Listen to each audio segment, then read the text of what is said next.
बोर्डवर लक्ष असेल. काल आपण टाइप्स ऑफ शेअर कॅपिटल पाहिलं होतं, बरोबर ना. आज आपल्याला त्याचा पुढचा पॉइंट पाहायचा आहे. आज आपला पुढचा पॉइंट आहे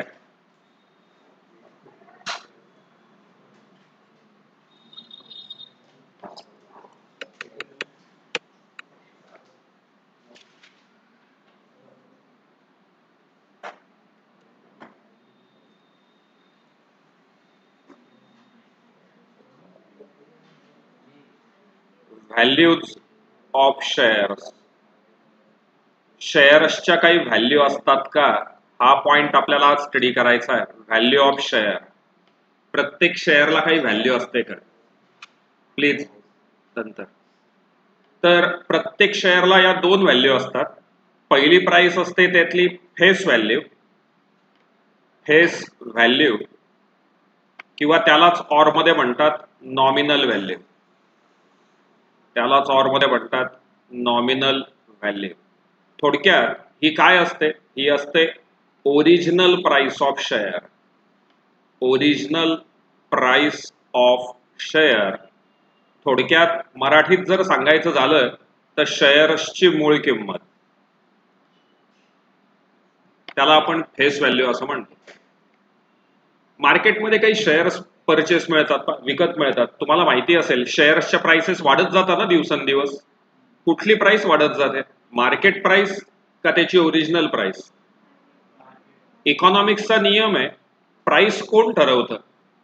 प्राइस कोण ठरवतं तर डिमांड आणि सप्लाय फोर्सेस प्राइस ठरवत असतात.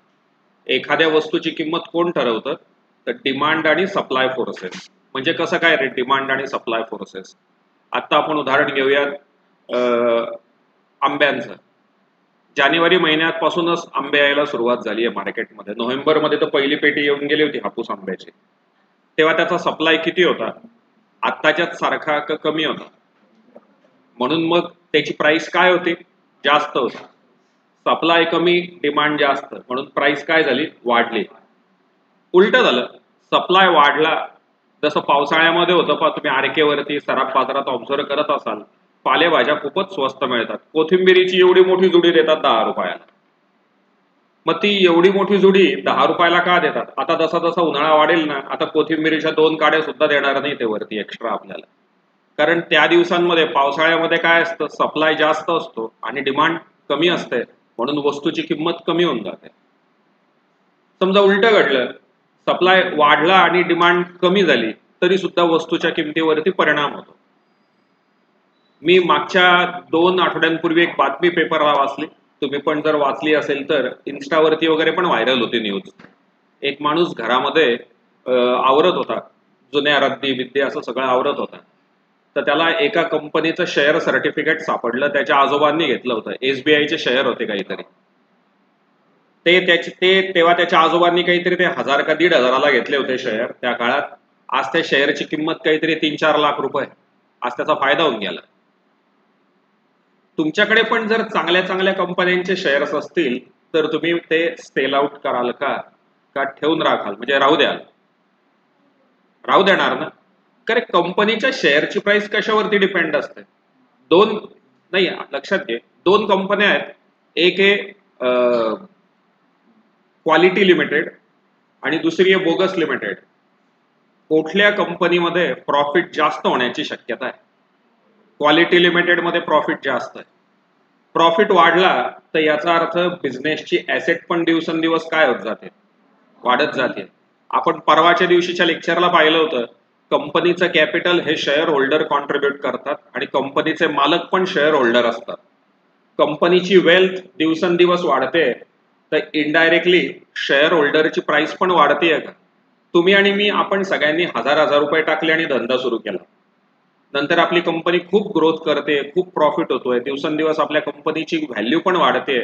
आणि आता आपले 10-12 रिटेल आउटलेट, 10-12 गावांमध्ये अजून ब्रांचेस, खूप काय काय झालं. आपली कंपनी मोठी होत चालली आहे.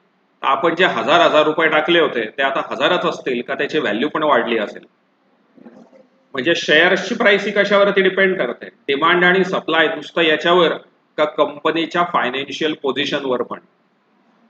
फायनान्शियल पोझिशनवर पण का रे, शेअरची ओरिजिनल प्राइस तर तीच राहील ना. शेअरची जी ओरिजिनल प्राइस आहे, समजा एक शेअर आहे त्याची ओरिजिनल प्राइस आहे 10 रुपये, तर त्याची मूळ किंमत तीच राहील. कुठली प्राइस चेंज होईल? फेस व्हॅल्यू का मार्केट व्हॅल्यू? Market value. प्रत्येक शेअरला किती प्राइस असतात? 2.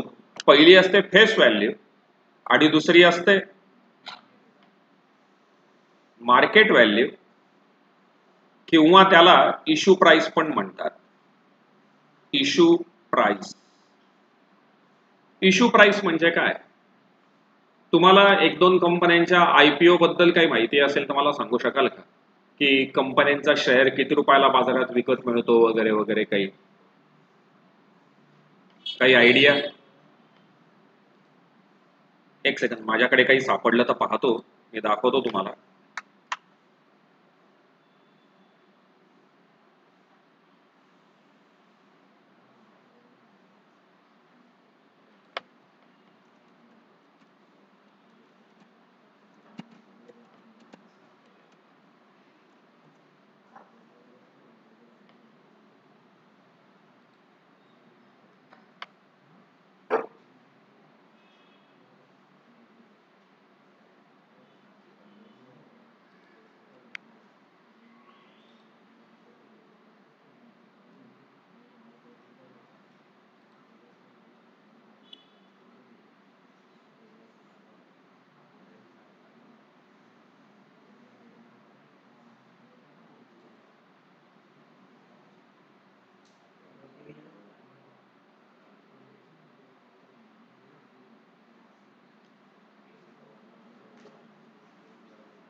एक 2 मिनिटं फक्त, मी एक ऍडव्हर्टाइजमेंट शोधतोय.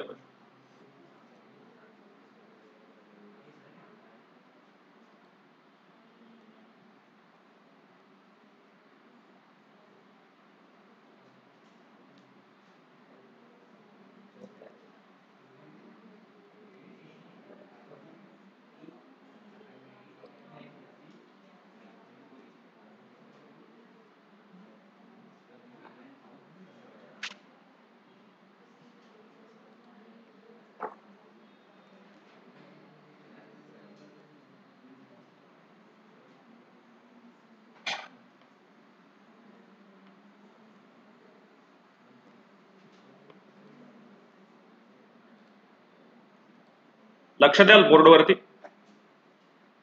बोर्डवरती लक्ष द्याल.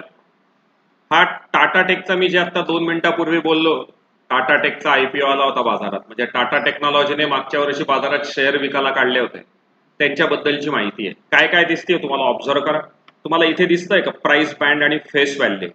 हा पॉइंट सापडला. फेस व्हॅल्यू किती आहे? एका शेअरची फेस व्हॅल्यू 2 रुपये. म्हणजे शेअरची ओरिजिनल प्राइस आहे 2 रुपये. पण जेव्हा हा शेअर मार्केटमध्ये ती कंपनी विकायला आली, तेव्हा त्यांनी त्याचा प्राइस बँड, म्हणजे थोडक्यात इश्यू प्राइस किती ठेवली? 475 पासून 500 रुपयापर्यंत. म्हणजे तुम्हाला जर हा शेअर विकत घ्यायचा असेल तर तुम्ही 475 रुपयापासून 500 रुपयापर्यंतची बोली लावू शकता. तुम्हाला कालचं आठवतं का, की कंपनी बाजारामध्ये येते आणि सांगते की आम्हाला आमचे शेअर विकायचे आहेत, तर तुम्ही परचेस कराल का? लोक हो म्हणतात, नाही म्हणतात, असं असतं. मग जर माझी कंपनी डिमांडमध्ये असेल, म्हणजे माझ्या कंपनीची ग्रोथ प्रॉस्पेक्टस चांगले असतील, तर माझ्या कंपनीचे शेअर परचेस करायला जास्त लोक इच्छुक असतील ना. हा पण म्हणेल, तो पण म्हणेल, तो पण म्हणेल. मग मी जनरली कोणाला माझा शेअर विकेल? जो लोएस्ट प्राइस लावेल त्याला, का जो हायएस्ट प्राइस लावेल त्याला? मग त्या कंपनीने काय सांगितलं, तुम्ही जी बीड लावणार आहेत म्हणजे तुम्ही जी ऑफर देणार आहे ती 475 रुपयापासून 500 रुपयापर्यंतची असेल. मला मुद्दा काय शिकवायचा होता? शेअरची ओरिजिनल प्राइस आहे 2 रुपये, ही कंपनी विकते 500 रुपयाला. थोडक्यात 500 रुपये ही त्या शेअरची काय मार्केट प्राइस आहे, इश्यू प्राइस आहे, की तो शेअर मार्केटमध्ये किती रुपयाला विकला जाणार आहे ती प्राइस आहे. थोडक्यात महत्वाचं, प्रत्येक शेअरला किती व्हॅल्यू असतात? 2. फेस व्हॅल्यू आणि मार्केट व्हॅल्यू. मार्केट व्हॅल्यू म्हणजेच इश्यू प्राइस. कुठली प्राइस चेंज होणार नाही, तर फेस व्हॅल्यू कधीही चेंज होणार नाही, हे लक्षात ठेवाल. आणि फेस व्हॅल्यू ही जर आपल्याला ओळखायची असेल तर त्याची एक साधी सोपी ट्रिक आहे. फेस व्हॅल्यूच्या समोर ऑफ हा शब्द दिलेला असतो. तिकडे दिलेलं असतं shares of ₹2 each issued at ₹500 असं म्हणतात. ऑफ ₹2 इच, याचा अर्थ शेअरची फेस व्हॅल्यू किती आहे? ₹2. मित्र आणि मैत्रिणींनो, आत्ताच आपण जे पाहिलं त्याच्यात ₹2 शेअर ती कंपनी ₹500 विकते. म्हणजे जास्त अमाऊंटला विकते का कमी अमाऊंटला विकते? जास्त. मग आपला पुढचा पॉइंट आहे types of issue price. Issue प्राइसचे काही प्रकार आहेत का? तर त्याचे 3 प्रकार आहेत. त्यातला पहिला प्रकार आहे ॲट प्रीमियम, त्याच्यानंतर ॲट डिस्काउंट आणि नंतर ॲट पार.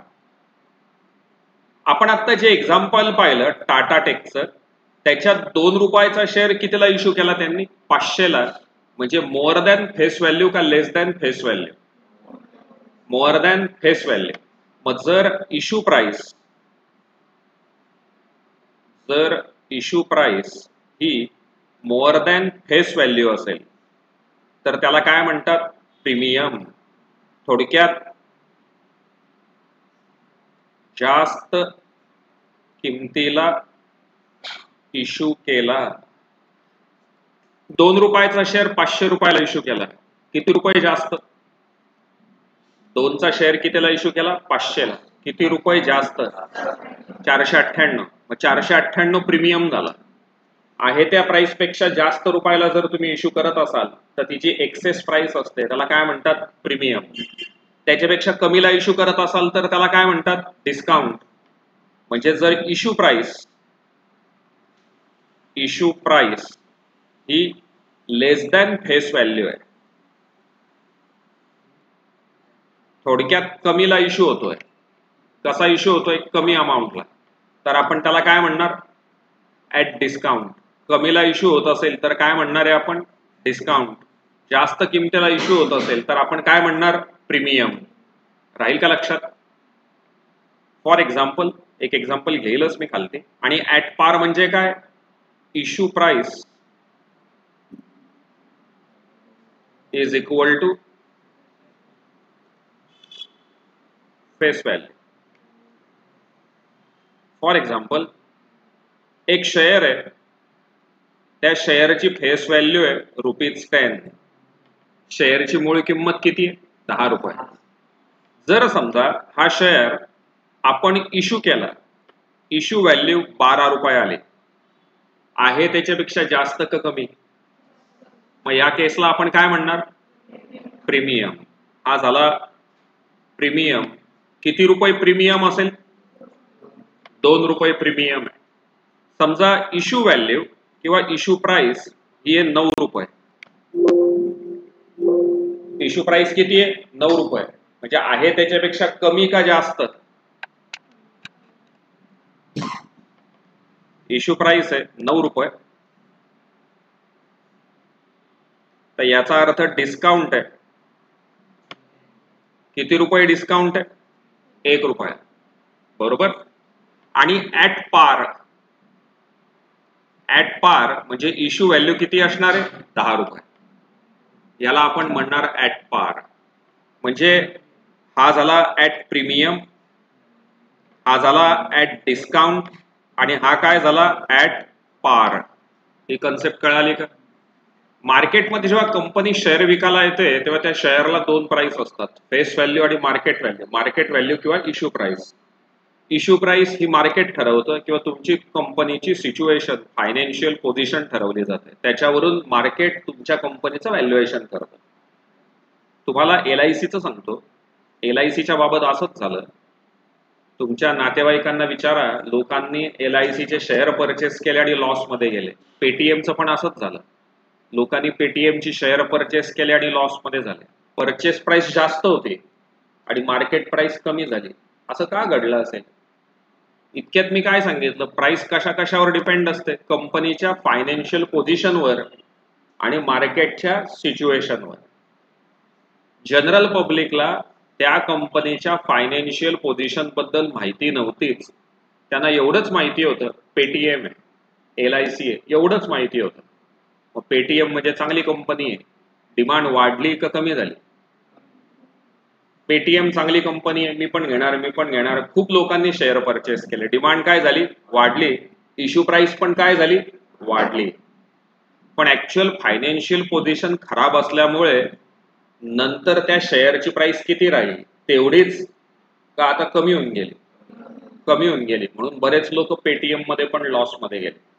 त्याच्यामुळे लक्षात ठेवाल, याच्या पुढे तुम्हाला जर शेअर परचेस करायचे झाले तर फक्त मार्केट सिच्युएशन वरून शेअर नका परचेस करू, त्या कंपनीची फायनान्शियल पोझिशन काय, आर्थिक स्थिती काय हे पाहून पण परचेस करा. उदाहरणार्थ समजा असं घडलं, आता इस्रायल आणि इराकचं युद्ध होऊ शकतं, इराणचं, अशी स्थिती आहे, इस्रायल आणि कोणाचं, इराणचं. त्या केसमध्ये बरं का लचके, समजा भारतीय शेअर बाजार पडला, रिलायन्स कंपनीचे शेअर 20%, 30% खालती आले, तर याचा अर्थ आपण ते शेअर विकून टाकायचे का राहूच द्यायचे? राहू द्यायचे. का? शेअरची प्राइस ही कशावर डिपेंड असते, मार्केट सिच्युएशनवर आणि फायनान्शियल पोझिशनवर पण. रिलायन्स कंपनी 0 रुपये कधी होईल का? नाही ना. आता जे भाव पडलेत, जे भाव कमी झालेत, ते कंपनीच्या आर्थिक स्थितीमुळे का मार्केट सिच्युएशनमुळे? मग काही घाबरायचं नाही, शेअरचे भाव कोसळले तरी आपल्याकडे शेअर राहूच द्यायचे, कधी ना कधी तरी ते वाढतीलच, कारण कंपनीची आर्थिक स्थिती उत्तम आहे, हे लक्षात घ्या. म्हणजे शेअर परचेस करताना पण या गोष्टीचा आपल्याला विचार करावा लागतो. कन्सेप्ट कळाली? चला आधी एवढं बोर्डवरच लिहून घ्या, मग पुढच्या पॉइंटला जाऊयात.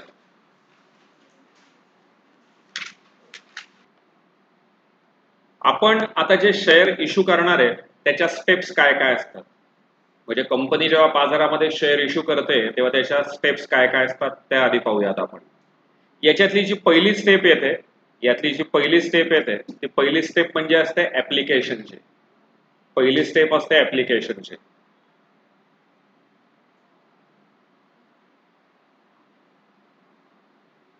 ऍप्लिकेशन. आपण हे जे आता टाटा टेकचा जो IPO बद्दलची जी माहिती पाहतोय, या माहितीमध्ये या ठिकाणी काही दिलेलं आहे पहा, IPO ओपन डेट 22 नोव्हेंबर 2023 आहे आणि IPO क्लोज डेट ही किती आहे, 24 नोव्हेंबर 2023. याचा अर्थ या कंपनीने बाजारामध्ये जाहिरात देऊन असं सांगितलं की 22, 23 आणि 24 या 3 तारखांमध्ये ज्यांना शेअर परचेस करायचे त्यांनी आमच्याकडे ऍप्लिकेशन करा. मग ऍप्लिकेशन करताना पेमेंट किती करावं लागतं, तर आता आपण जे उदाहरण घेतलंय त्याच्यात फुल पेमेंट करावं लागतं. फुल पेमेंट म्हणजे एक शेअर ही कंपनी विकणार कितीला, 500 रुपयाला. मग मला जर या कंपनीचा शेअर परचेस करायचा आहे तर मला कंपनीला पेमेंट किती करावं लागेल, फुल, सगळ्याच्या सगळं. तुम्हाला आठवतं का, काल आपण कन्सेप्ट पाहिली होती, ओव्हर कॅपिटलायझेशन आणि अंडर कॅपिटलायझेशन. प्रत्येकाला 500 रुपयाचीच पहिल्या दिवशी गरज असेल का? एखादी कंपनी असं म्हणू शकते की आज मला 100 दे, उद्या 200 दे, परवा 300 दे.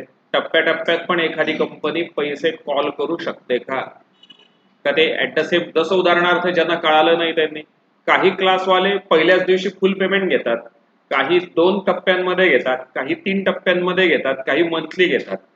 प्रत्येकाने एकाच टप्प्यात घेतले पाहिजे असा नियम आहे का? त्या केसमध्ये ते बदलू शकतं, त्या केसमध्ये बदलू शकतं. आता आपण जे बोर्डवरती एक्झाम्पल पाहतोय टाटा टेकचं, त्याच्यात टाटा टेकने एकाच स्टेपमध्ये सगळे पैसे कॉल केले, म्हणजे ऍप्लिकेशनलाच किती रुपये घेऊन टाकले, 500. तुम्हाला घ्यायचे आहेत ना, तर आज आम्हाला पूर्ण 500च्या 500 रुपये पेड करा, असं त्यांनी पहिल्याच स्टेपला सांगितलं. मला विचार करून उत्तर द्या, या पहिल्या स्टेपला कोण कोणाकडे पैसे द्यायला जाईल, म्हणजे आधी काय घडेल? आधी कंपनी तुमच्या घरी येऊन कॉल करेल का तुम्ही डायरेक्टली पेमेंट कराल? ऍप्लिकेशनच्या वेळेस कसं असतं, म्हणजे कंपनी आधी तुम्हाला आयडेंटिफाय करते का तुम्ही आयडेंटिफाय करतात कंपनीला? आता तुम्ही 12वीला गेलात, आता 12वीला गेल्यानंतर कॉलेज तुमच्याकडे फी मागेल आणि मग तुम्ही पेड कराल, हो का नाही? 11वीच्या वेळेस काय झालं, कॉलेजवाल्यांनी तुम्हाला शोधलं का तुम्ही कॉलेजला शोधलं? म्हणजे ऍप्लिकेशनला उलट असतं, लक्षात आलं का? ऍप्लिकेशनला उलट असतं. तुम्हाला ग्रुपवरती, व्हॉट्सअपवरती मेसेजेस आले असतील की या डेटला ऍडमिशन चालू होईल, या डेटला निकाल होईल, या दिवशी एवढी फी भरावी लागेल. कॉलेज तुम्हाला सांगतं का तुम्ही स्वतःहून पेमेंट करायला जातात? कॉलेज सांगतं, बरोबर ना? पण पहिल्या स्टेपला काय होतं, कॉलेज आपल्याकडे येतं का आपण कॉलेजकडे जातो? मग कंपनीच्या बाबत काय होईल? कंपनी ऍप्लिकेशन कॉल करेल का आपण आधी पेड करू? आपण पेड करू, मग पुढे कंपनी कॉल करत बसेल, बरोबर ना? पहिली स्टेप येते ऍप्लिकेशनची, याच्यानंतर पुढची स्टेप असते अलॉटमेंटची.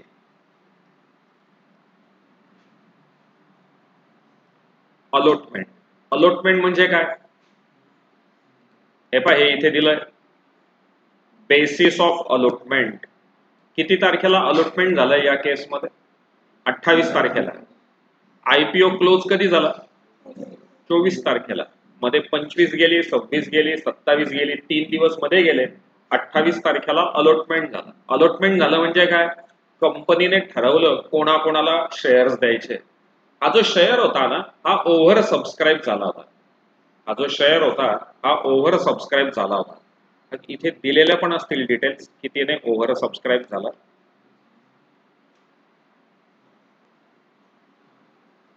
हे पहा, इथे दिलंय the Tata technology IPO is subscribe 69.43 times. 69.43 times म्हणजे 70 पट सबस्क्राईब झाला. 70 पट म्हणजे तुम्हाला एक शेअर विकायचा असेल तर किती ऍप्लिकेशन आले? 70. एक शेअर विकायचा असेल तर किती ऍप्लिकेशन आले? 70. त्याला आपण 70 टाइम्स सबस्क्रिप्शन म्हणणार. थोडक्यात हा ओव्हर सबस्क्राईब आहे का अंडर सबस्क्राईब आहे? हा ओव्हर सबस्क्राईब आहे. मग मला विचार करून सांगा, ओव्हर सबस्क्रिप्शनच्या केसमध्ये वरच्या 69 लोकांना शेअर्स मिळतील का नाही मिळणार? नाही मिळणार. पण मग ठरवावं लागेल ना, यांना नाही द्यायचे, त्यांना नाही द्यायचे, यांना द्यायचे. That step is called as allotment. त्या स्टेपला काय म्हणतात? अलॉटमेंट म्हणतात. म्हणजे कंपनी या दिवशी त्याचा बेस ठरवते. बेस ठरवते म्हणजे की आम्ही यांच्यापैकी यांना इतके देऊ, यांच्यापैकी इतके देऊ, यांच्यापैकी इतके देऊ. त्याला बेस म्हणतात.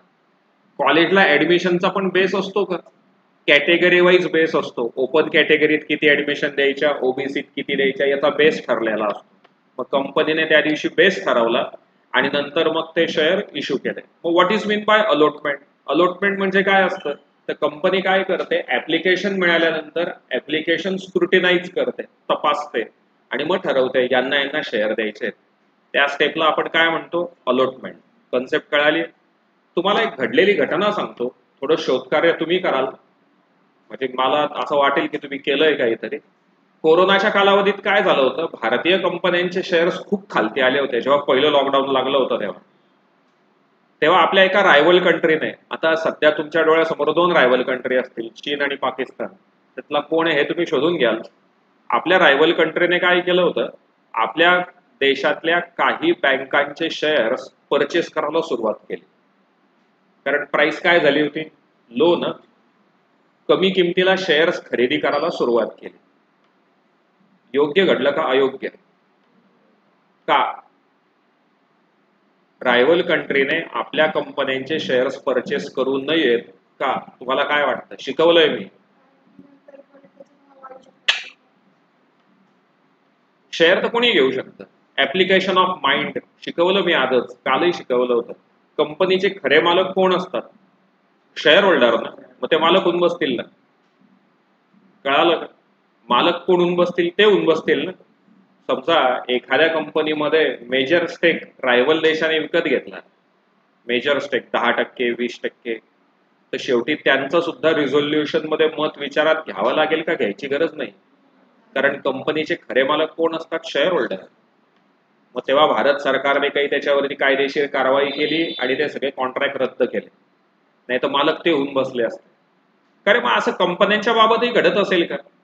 तुम्हाला माहिती आहे का की त्या याने ट्विटर विकत घेतलं, काय त्याचं नाव? ॲलन मस्कने ट्विटर कंपनी विकत घेतली. पण ट्विटर कंपनी विकत घेताना त्याने कंपनीच्या ऍसेट लायबिलिटीचा विचारच केला नाही. त्याने मार्केटमधून त्या कंपनीचे फक्त शेअर परचेस केले. मार्केटमधून फक्त काय परचेस केले? शेअर. आता शेअर त्याने परचेस केले तर मला तो होऊन बसला ना. मग मला ठरवावं लागेल ना की माझ्या कंपनीचे शेअर कोणाला द्यायचे आणि कोणाला द्यायचे नाही. मग that step is called as allotment. मग अलॉटमेंट झाल्यानंतर पण थोडक्यात सुरुवातीलाच मी सांगितलं, एका शेअरची प्राइस कशी घ्यायची हे त्या कंपनीवर डिपेंड आहे का?